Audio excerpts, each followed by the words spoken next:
On Air de Manuel Villas, qui est... alors je vais faire un truc que je fais jamais, c'est lire des petits extraits de livres.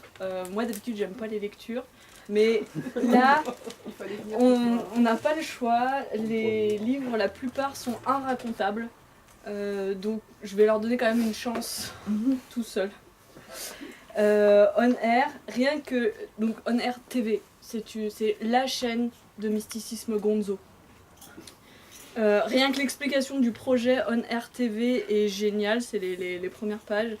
Je vous dis juste la première ligne parce que je l'aime bien. On Air Télévision est un projet humain aussi définitif que la circularité de la Terre. Et c'est vrai.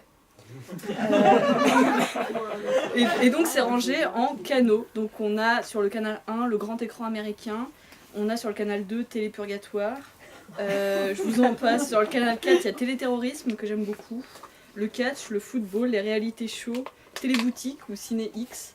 Et donc les textes sont rangés comme ça, on a des petites émissions, des petits intermèdes, etc. C'est un mélange de textes complètement nawak, qui font penser à ce qu'on peut connaître de pire dans le genre. Enfin, je pense notamment à Hunter Thompson ou à Jean-Marc Agrati.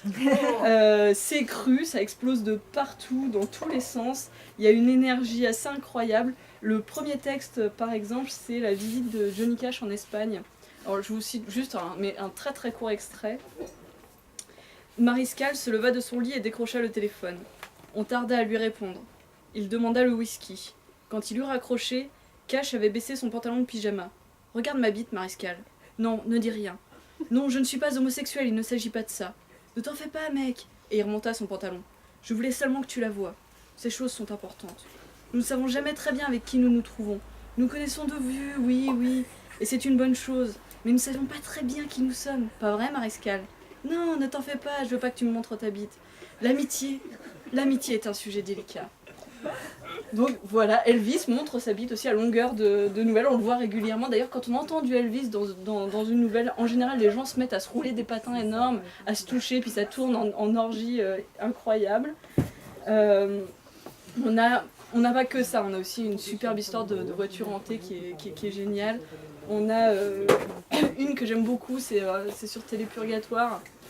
Sergio Leone qui est au purgatoire et personne ne veut lui parler parce que c'est western quand même, faut pas déconner. Alors bon, il discute un peu avec Buñuel et puis des fois il y a Ford qui vient le voir pour discuter un peu. Donc voilà, c'est ce genre de délire. Je vous en lis une, qui est sur Télécatch, qui pour moi a vraiment fait penser à du Jean-Marc Agrati. Elle est très très courte, je vous rassure. C'est le costume de Superman. Pedro Garfias, militaire à la retraite en raison d'une maladie nerveuse indéterminée, essaya le costume de Superman de la taille XXXL. Il lui allait plutôt bien. Il demanda son prix au vendeur de la boutique, un monde en or. Le costume coûtait très cher, 740 €. Garfias paya avec sa carte de retraité de la Keisha, tout en sachant que ce mois-ci il se serrait la ceinture. Il demanda au vendeur s'il pouvait porter le costume. Le vendeur dit « Évidemment, putain, merde, vous êtes taré ou quoi ? Vous n'avez pas vu les films ?» Garfias pensait que l'imitation qu'il venait de s'offrir ne comprendrait pas le kit de camouflage, mais si, ce qui lui ferait très plaisir, car le prix du déguisement s'en trouvait justifié. Il apprécia que ses concepteurs aient pris en compte les dimensions monumentales de son sexe, XXXL bien entendu, et que celui-ci soit à son aise dans un compartiment étanche du costume. Le problème des érections de Superman l'avait toujours tracassé.